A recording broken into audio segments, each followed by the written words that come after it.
Alright guys, welcome back to the next leg of our sailing adventure. But just before we get to that video, today is November the 8th, 2020. And I think if there's one thing we can probably all agree on, it's that 2020 has at best been an absolutely bonkers year, and at worst, for many, it's been downright terrifying. Both from a health implications point of view as well as a financial and economic outlook, it is a scary time for so many. I just want to caveat what I'm about to say with the fact that whatever compulsion it is in me that makes me want to travel, to seek out adventure, whatever it is inside me that draws me to the ocean, it's probably the very same thing that makes me feel resistant to being locked down. It doesn't sit well with me, and the point I'm making here isn't one... I don't really want to get drawn into an argument over the efficacy of our government's tactics to deal with this pandemic. I want to get drawn into an argument over the severity or lack thereof of this pandemic. I'm not tying my colours to a mast there. I suppose today of all days, when I pinned the poppy to my chest, I realised this year, probably more than any other, that we're not the first generation who have been asked to sacrifice for the greater good. And for me at least, it just put things into perspective. So I just really wanted to say, lest we forget, and let's get on with the video.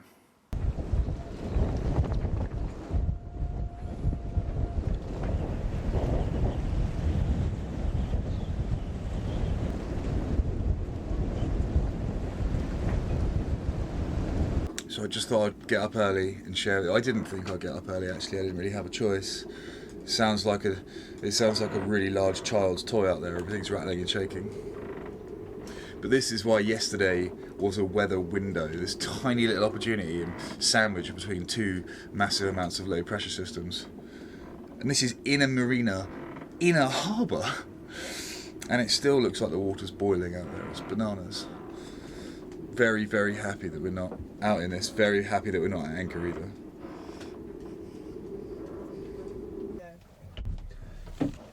Not with me, no. Right. Options to head up to Poole to get around here. As you can see, the winds are a bit strong for most of today, but tomorrow they calm down a little bit. But then we have some stronger winds lunchtime, and then it should calm down again in the afternoon.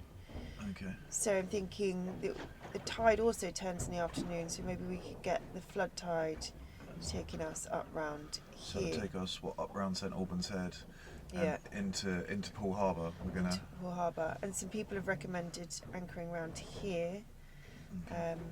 And round the island, which we'd love to do, but we can't take Hank to land there. So that all-important factor into yeah, where we head is, can Hank have a good run? yes. We're just trying to find somewhere, mate, for you to go for a run for our next anchorage. And I thought you'd be pleased to know about that too, yeah. Because as lovely as Portland is, the beach isn't really your favourite to run on, is it, mate? It's not the best for walkies here. You want to run like lions and tigers and bears? Like lions and tigers and bears! This is inside the marina. This is inside the harbour, inside the marina. That's how bad it is out there.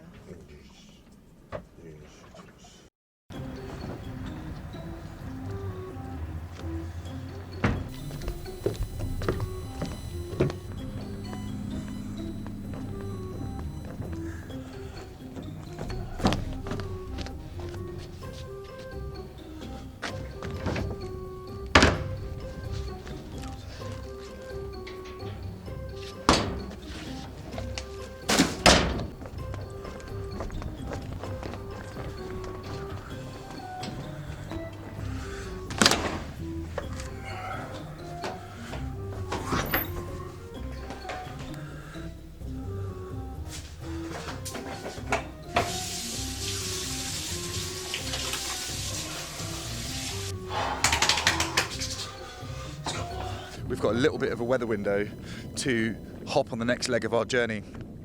And we're not going far, we're going down to Poole Harbour. And Poole Harbour is the largest, I believe, naturally formed harbour in all of Europe, and it's the first time we've ever been.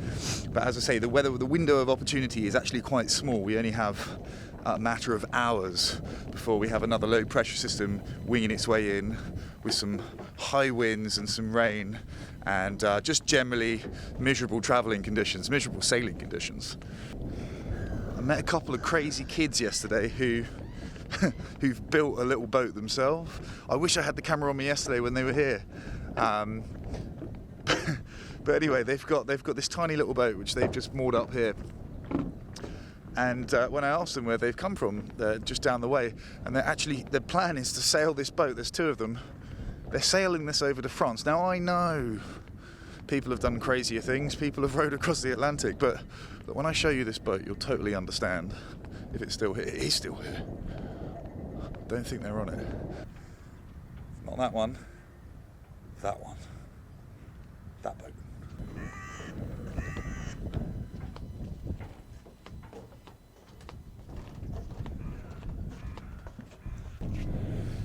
It's tiny. It's tiny. I need to give it some perspective, maybe, so you realise just how tiny this is. Like this big. This big.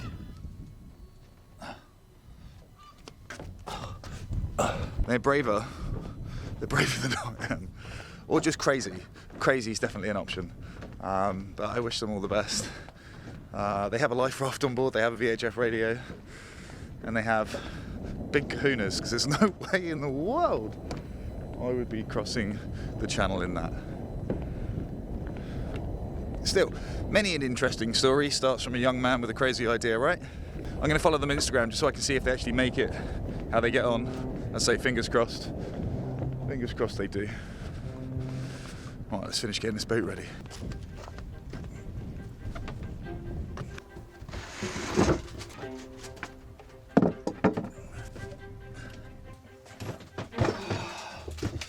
Oh, we've got some coffee.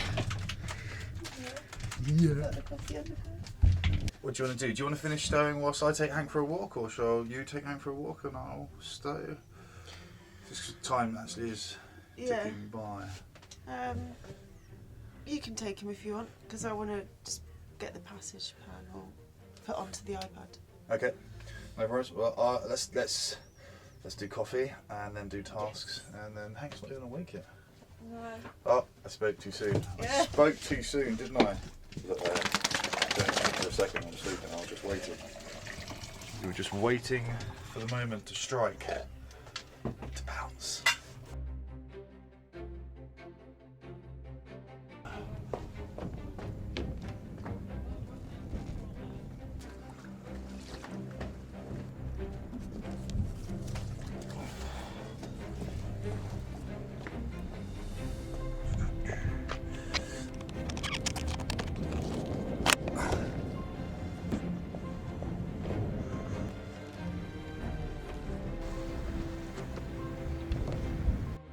Alright, the boat is almost ready. I'm just waiting for Carly to get back from Weymouth. She's Sunday, so the mechanical engineering shop isn't open here in Portland, sadly, and we need to get some more fuel filters. We have, believe it or not, used all of those spare fuel filters we bought when we were here last time for our engine issues, and during the engine techs I performed this morning before leaving, everything was fine, apart from in the water separator. It was full of black gunky rubbish, and then I opened up the bottom of the fuel tank and it ended up quite gunked up, so I was prodding it with a rod trying to unblock it, which I did, and I drained off quite a lot from the bottom of the tank, about 20 litres actually, before I got to what looked like clean fuel. So this is a problem we're going to have to really tackle. This is priority numero for the winter projects, of which we seem to have many. And it's not going to be an easy one. It isn't just a case of reaching into the tanks and cleaning them. It's almost impossible in these tanks. And it isn't just a case of taking the tanks out and cutting new hat. You can't take them out. There's no physiological way to get these tanks out unless you angle grind them and cut them into bits and take them out, which then presents a real problem of what do you put back in how do you get, if you want the same capacity, how do you get more tank? There's a lot of issues. It isn't as straightforward as you'd hope. Maybe whoever built this boat only really expected it to sort of last 35, 40 years and then it'd get scrapped maybe, I don't know. But it certainly wasn't a consideration for the future, being able to take the tanks out, that's for sure. So yeah, some lateral thinking is going to be necessary, I think, to tackle that problem. But everything else is fine, everything else is stowed away.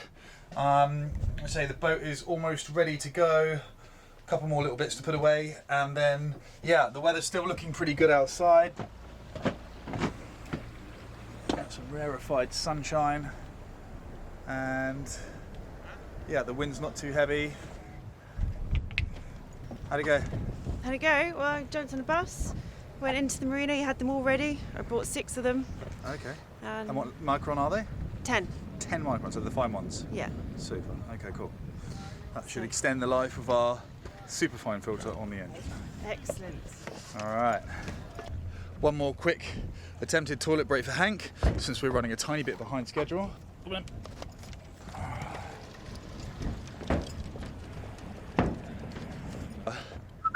Hank, this way. Noose. Noose. Good boy.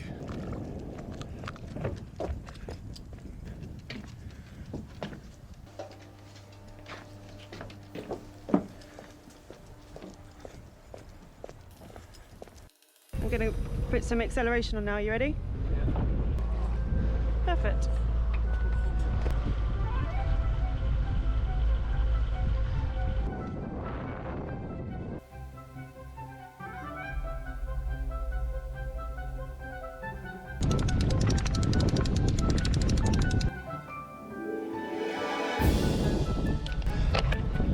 I think I might enjoy this one, yeah. Oh my goodness. 15 knots of wind, sunshine, it's all the recipe I like for an enjoyable sail. Good.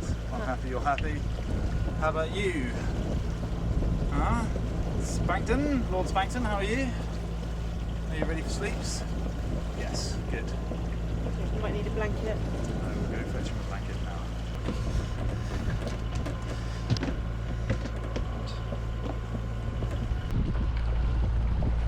That is for you. Just recording the companionway. This sheep here, every toy he's ever had, he has destroyed somewhere between 1 day and 2 weeks. Every toy, every single toy, he just destroys them without fail. Apart from Sheepy. He had Sheepy ever since he was a puppy, and for some reason, he just kind of grooms it.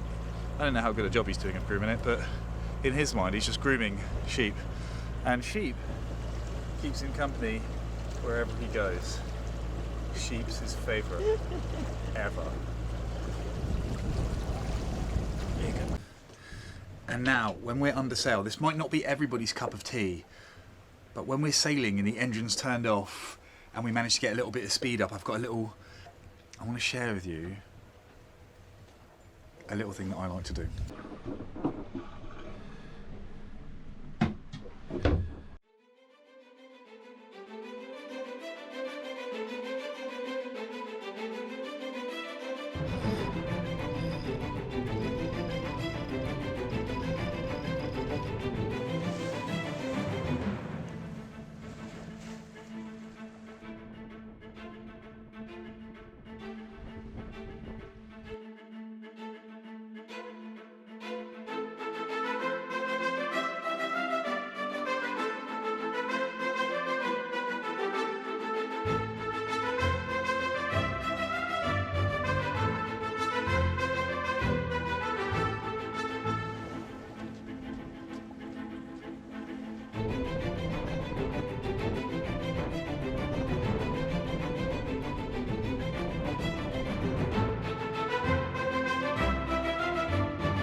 We stood at the bow of the boat, watching the sails do their job, listening to the waves breaking against the bow of the boat as you cut through the water.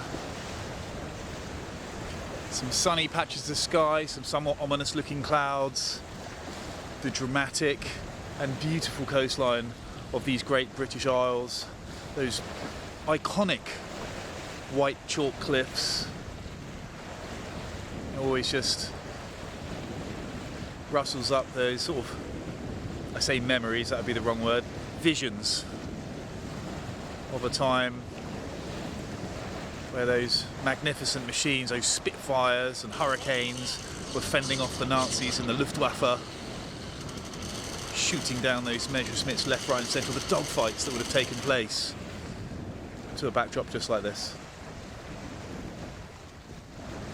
This is probably my favourite part of the coastline, just from a being able to observe perspective. It's lovely. We've got the boats, those huge cruise liners that are all anchored. Again, that kind of eerie, ghostly, it's 5, 6, 7 of them maybe, all just anchored there, just in Weymouth Bay that we're just sailing past. And as I say, all of which, just those stunning cliffs, very iconic backdrop.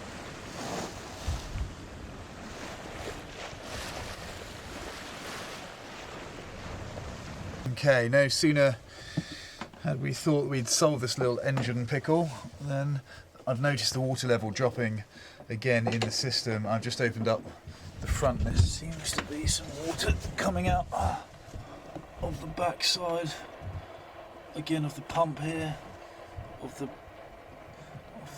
raw water pump. So I'm not entirely sure. It doesn't seem to be coming out quite as fast as it was earlier,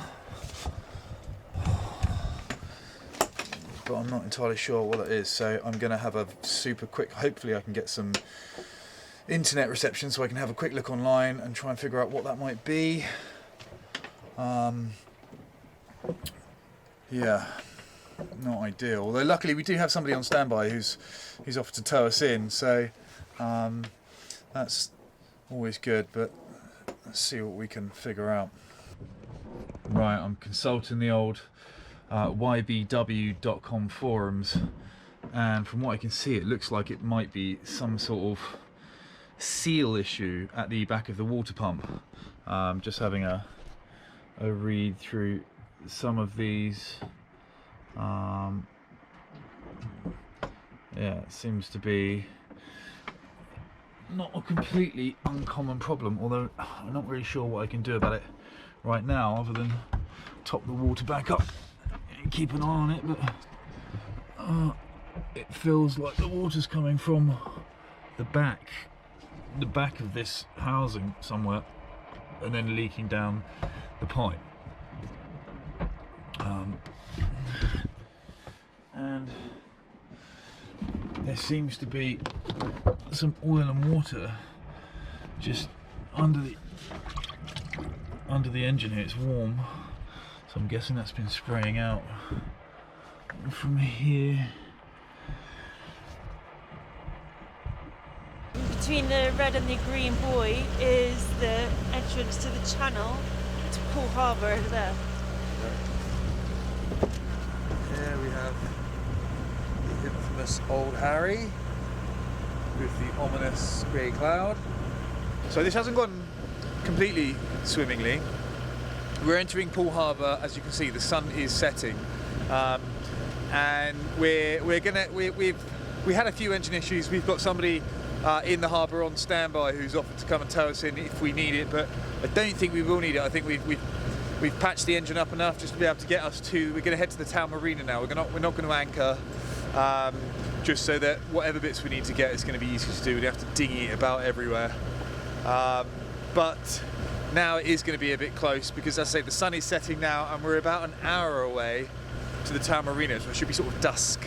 So Carly's phoned ahead and found out that we're going to be right on the outside of the marina. Again, just in case our engine gives us any more jip, we don't have to mess around too much. It's going to be a port side 2 mooring, and yeah, this is our first time in the largest harbour in Europe.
And we made it.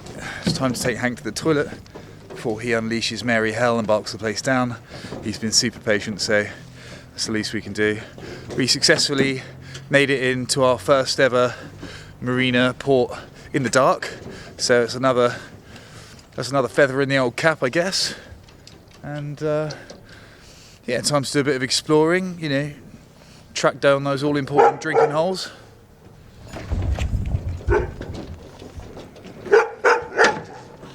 Congratulations. That's the first time we've ever made it into port in the dark. It is. There you go.